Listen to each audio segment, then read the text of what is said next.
I wanted to share some footage from our Be Better Golf Scoring School with Tim Yelverton. Tim teaches guys on the PGA Tour, women on the LPGA Tour, a lot of really good players. And this first section is about making great contact and practicing to make great contact from all different kinds of lies. Block practice kind of gets a bad rap.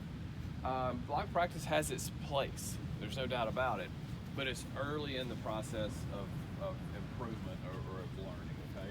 So like if you're working on one specific piece, well then that's when you would kind of want to work on some block practice. If, kind of going along with what Michael's saying, if you are on the golf course and now we have one ball, we have a certain lie, we want to land it here with, let's just say, a medium trajectory and have it roll out 15 or 20 feet, then block practice really didn't help us prepare for that. Okay, you need to go more for more random practice. So random practice would be going out with one ball, anticipating what the lie wants you to do, and then reacting to whatever it is. Even if you only practice with two balls, the first ball you actually have to anticipate what's about to happen, where the second ball is just a reaction to the first ball. So a lot of times when players kind of struggle, they're like, wow, I'm doing pretty well on the putting green, or I'm doing pretty well on the chipping green. Then I get on the golf course and it's not carrying over. A lot of that is just telling you that you are doing a good job of sort of changing your skill set, but you're sort of leaving it there and not going the next step, which the next step then is being able to anticipate well and then kind of get that transfer of the new skill to the golf course. Because as we know, on the golf course we only have one shot. So we really need to know kind of what's about to happen before it happens. Because we don't have that second ball to go, oh, that ball released more than I thought I was going to. Let me try that again. Okay, there it is. Now I have it. So a lot of times player skills actually improve, but then their scores or their results can kind of lag behind. And a lot of times that's what it is. So we'll start off this morning. I want to see how everybody's swinging. We'll go through some sort of block practice in a sense.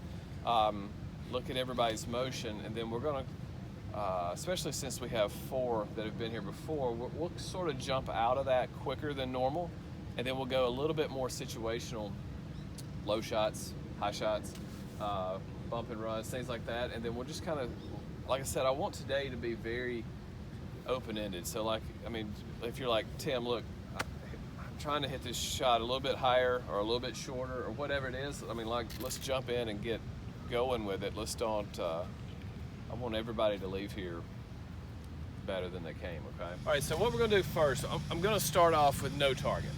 So literally this is purely contact, okay? So I'm gonna hit these first couple shots just somewhere in the middle of the green, and when everybody pulls out cameras, that's when you just don't tell them where you're aiming. Just go ahead and start hitting, so you don't have to say that was good or bad. I just film your technique. That's right. No, but I'm gonna hit a couple shots right here. So literally, I'm just trying to work on contact, okay? That's all I'm trying to do here is just hit a couple little solid chip shots.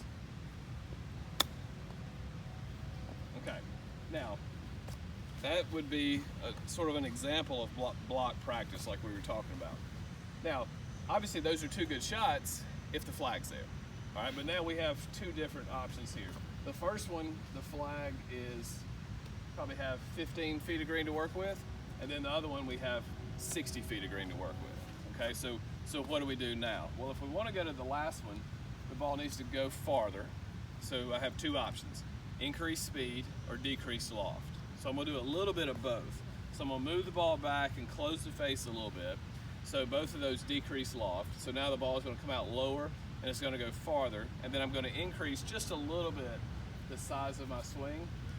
And that should be able to get the golf ball back to where we're looking. And then that ball's gonna come out lower, and then it's gonna release more. And then if I'm going shorter and softer, now go back to loft and speed, right? So I need to increase loft and probably decrease speed just a little bit, because this is a pretty short shot here. So I'm gonna go face open with the ball a little bit more forward, but I'm still trying to make the same motion. So I'm still trying to make the same motion basically that I was making with the first two balls that went right in the center. Okay. Tim, what's the loft on that one? This is a 58. I use 58 and 54 for most. I'd say probably 90% of the shots I hit around the green. I will definitely change if needed, but 54 and 58 I hit for the vast majority of the shots I hit around the green.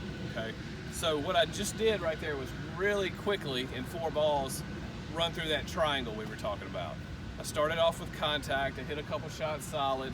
No target, no trajectory, nothing in mind, but just solid contact. Then the next one I hit a little bit lower and a little bit farther, so I decreased my loft, slightly increased the speed, and then the last one I increased loft and decreased speed, and it went shorter. So that's the triangle really quickly.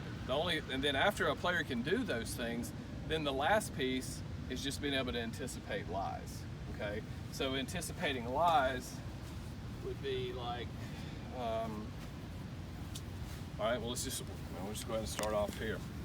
All right, so what does that lie right there want to do? So we're always trying to figure out what I need to do to hit this ball solid, right? It's because solid contact is the most important thing. So what do I need to do to hit this ball solid? Okay, yeah, so let's keep it, that would be, there you go. So I need to swing steeper, that's right. So I need to swing steeper because I'm on a pretty severe downslope right here. Now, how am I going to do that? One option is move the ball back. Another option would be to put more weight forward. Another option would be to set the wrist quicker. Okay, so all of these are potential ways to steepen. So going back to those of you that we've talked about planes landing, to steepen that approach. So this is pretty severe, so I'm gonna do a little bit of everything, because I should have done this right out the bat. But, so I've got a severe downslope, so I'm gonna go ball a little back, I'm gonna put a lot of weight forward, and then I'm gonna set my wrist quicker and keep the club moving down. Now what do we think, what are we anticipating here from this ball? Ball's gonna come out lower and faster. There you go, it's gonna come out lower and faster. So is this shot that hard to the second blue flag? No. Not really. Is this shot hard to the first flag? Yes. It's harder, absolutely, especially if that were rough and we couldn't hit a bump and run. Okay? So I'm gonna hit one first to the second flag. So I'm gonna go ball a little back, weight forward, and a little bit more wrist cock here. All right, so the ball's gonna come out low, chase, and then release back. All right, now, Did you hit it behind the ball or did you hit the ball first? I definitely started touching grass behind the ball. But what we want is we want our strike to be shallow enough that you can start touching grass and it not dig and chunk. That's right. All right, now let's say we're going to the first one. Okay? So you got 2 options, maybe 3 options. But the first couple options would be this. All right, I'm not going to change anything. I'm just going to swing slower.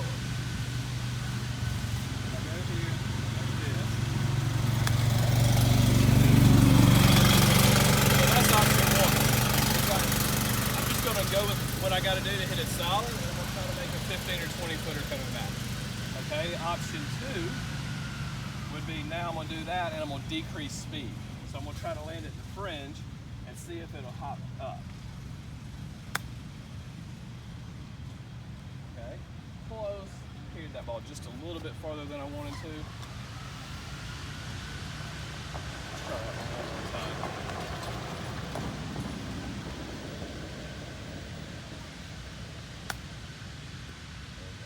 That is an option, but that's one of the sort of the risks we take, is it might not bounce up. And then the last option would be what? How can I slow this golf ball down? Because that first one went 20 feet by, so how can I slow this golf ball down? One, I just decreased speed and it got stuck in the fringe. So what's my other option? Add loft. Yep. For this lie, it's probably the riskier play, but we'll go ahead and try it. We'll see. You put it more forward you can? Yeah, and mainly I'm going to open the face, but I am going to move it forward just a smidge. See, if you go ball back, it's a great question, but if you go ball back face open, you can still hit it high. You get more bang for your buck by opening the face than moving the ball forward when you're trying to hit the ball higher. So I'm going to have this ball pretty centered, maybe a touch back. You still use the wrist and Yeah. And you try to open it up a little on the back too, or no? You can. But For right now, I'm just going to open it at address. okay. So that would be another option, but I would call that a little bit more of a specialty shot. So does it get more risky in your opinion if you start to do that? If you yeah, push it a little. Okay. Absolutely. Yeah, I think it definitely increases the difficulty. Okay. Now, when it's well executed, you can still hit it a little bit higher. That's for sure. That's a good point.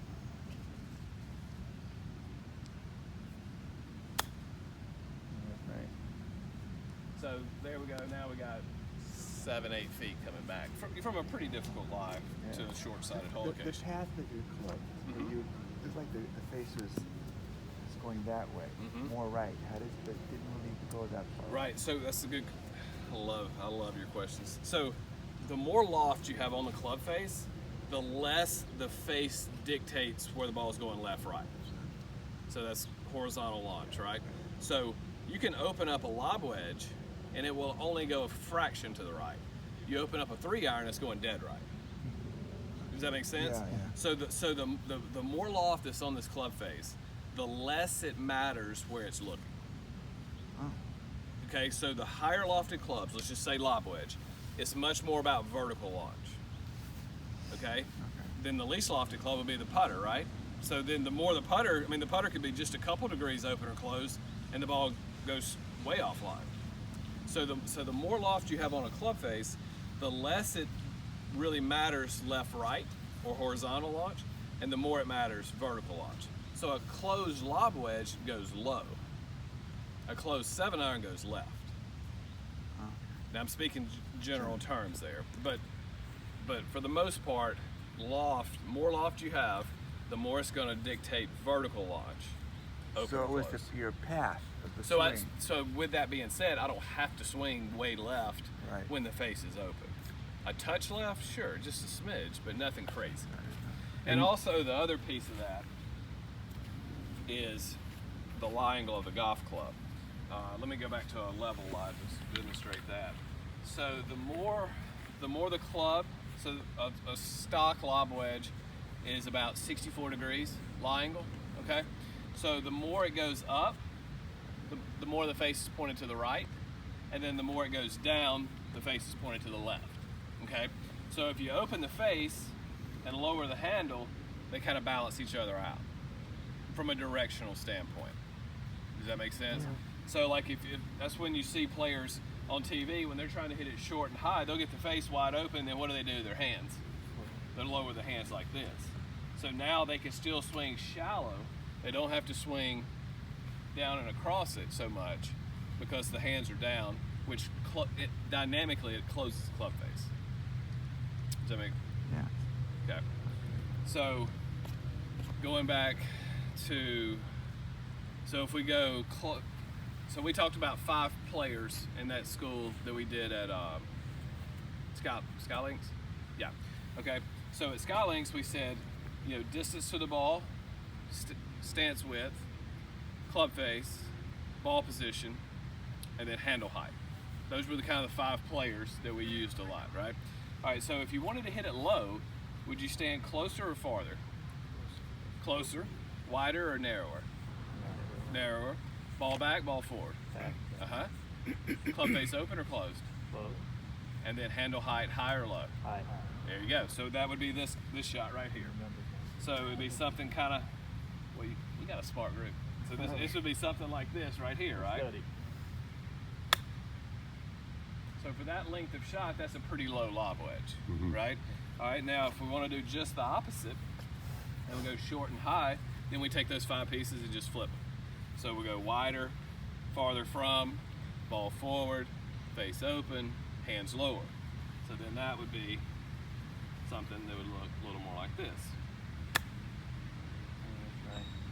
Okay, so, and because I had a shallow strike, you can hit the ground slightly behind the ball. Yeah, we heard that. Yeah.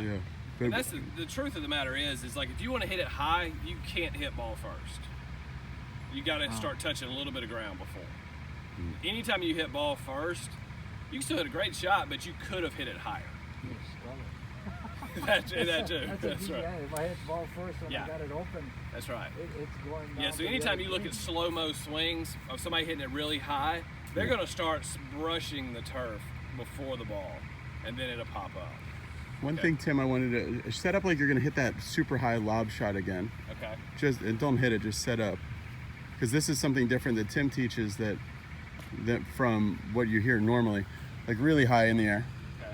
So you see, Tim isn't like, usually when you hear this, you see the shot, people aim way to the left when they try it, you know, and you're really square. And what happened? What's the difference? Why do you like that? Because if we aim way left, what's that going to do? As far as your foot line, right. and So alignment. if our body goes like this, so what is that going to do to the plane? Steep. So why do we want a steep bottom? How does that steepen So the a plane steep aiming bottom left? Because then the golf club's going to start coming down this way through the strike, right? If we swing it Like, down like our body outside level. in swing. So if we, I'm sorry? Like Yes, outside in. That's right. Yeah, so if we set up like this and open the face and then move across it, then you're going to hit the ground harder because you're going to be swinging down a steeper plane. So then the bottom of the swing gets more like a V. It gets narrower. Now, you can still hit a great shot. It's just less room for error. Because if I swing steep and I hit behind it, what's going to happen? Flub. Chuck, right. So if I go here and do this, and then it's gonna look like that, right? But Well, if we I want to come get in- invited back, so we want to get invited back. So But if we come in here like this, and I swing shallow, and I'm gonna try to hit a couple inches behind this ball, and then it goes just like that, right? Get this on video, then I replace my demo. all right. Thanks for watching, everybody. If you'd like to attend a Be Better Golf scoring school, send me an email, contactbebettergolf@gmail.com. This was one of our more dramatic transitions. Here's Vincent here. So look at his alignment where he's lined up and everything, and see how everything is swinging left and with the face open. It's pretty normal for how people set up. So this is still the before swing of Vincent, who came to our school. Notice the feet are basically together. Has his feet and body really facing kind of at third base. He's trying to land this ball. I told him to land it like in the cup of the flagstick. So you can see how left everything is going. Now, the new setup right here. There you go. There he goes. So now he's a lot more, his feet are wider, closer to shoulder apart, and he's now pressing back and forward a lot more, and that way he can use the bounce, activate that, and also hit a lot more consistent shots without a glancing blow, but hit high soft shots when he needs to at will.